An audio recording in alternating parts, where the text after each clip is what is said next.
राज्यातल्या वेगवेगळ्या भागांमध्ये रस्त्यांची आणि खड्ड्यांची स्थिती कशी आहे, आढावा घेतला आमच्या प्रतिनिधींनी।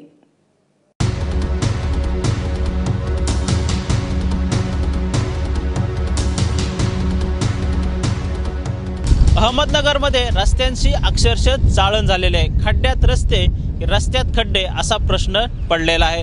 अहमदनगरमधून पुणे, औरंगाबाद, नगर, सोलापूर आणि नगर मनमाड हे महत्त्वाचे राज्यमार्ग जातात, तर कल्याण विशाखापट्टणम हा राष्ट्रीय महामार्ग नगरमधून जातो आणि त्यामुळे साहजिकच नगरमधून मोठ्या प्रमाणामध्ये गाड्यांची ये जा सुरू असते आणि ही वाहतूक शहरातून टाळण्यासाठी नगरच्या बाहेरून बाह्यवळण रस्ता तयार करण्यात आलेला आहे। हे महत्त्वाचे 3 राज्यमार्ग आणि हा एक राष्ट्रीय महामार्ग, या मार्गाला जोडण्यासाठी तब्बल 39 किलोमीटरचा हा बाह्यवळण रस्ता बनवण्यात आलेला आहे आणि या रस्त्याच्या निर्मितीसाठी तब्बल 11 वर्ष लागलेले आहे।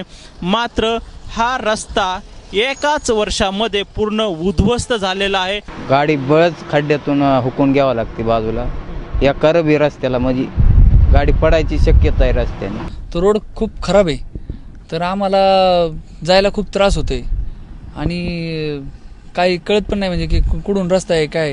अहो खड्डे काय, गाडी चालवायचं म्हटलं म्हणजे स्लो मोशन मध्ये गाडी चालवावी लागत आहे। तुम्ही आता बघतात ना कशा गाड्या चालतात। माणूस जर असा होतोय तर माझा पिळ्या बसत असं गाडी चालवता येते।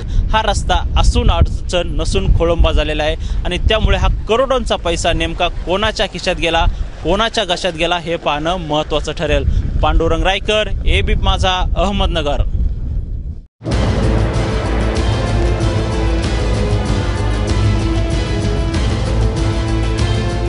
अख्खा उन्हाळा गेला, मात्र सांगली शहरातील रस्त्यांची दुरवस्था अजून कायम पाहायला मिळते। आपण सध्या सांगली शहरातील रोडवरती आहोत। आपण हे चित्र पाहतोय की भले मोठे खड्डे सांगली शहरातील सर्वच रस्त्यामध्ये पाहायला मिळतात। सांगली, मिरज, कुपवाड या तिन्ही शहरांची अवस्था अशाच पद्धतीची काहीशी पाहायला मिळते। भल्या मोठ्या प्रमाणावरती रस्त्याच्या मधोमध हे अशा प्रकारचे खड्डे पाहायला मिळतात।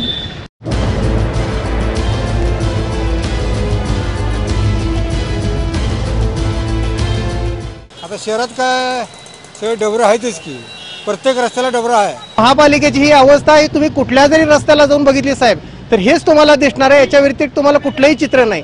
दुर्दैव आहे सांगलीचं। हा रोड साधारण या रस्त्यावरून प्रामुख्याने एसटी बसेस, अवजड वाहतूक देखील होते, त्याचबरोबर विद्यार्थ्यांची देखील वाहनांची वाहतूक या रोडवरून पाहायला मिळते। त्यामुळे एक प्रामुख्याने सांगली शहरातला मुख्य रस्ता मानला जातो आणि ही सांगली शहरातील मुख्य रस्त्याची अवस्था आहे आणि एकूणच हीच अवस्था सांगली, मिरज, कुपवाड या तिन्ही शहरातील रस्त्यांची पाहायला मिळते।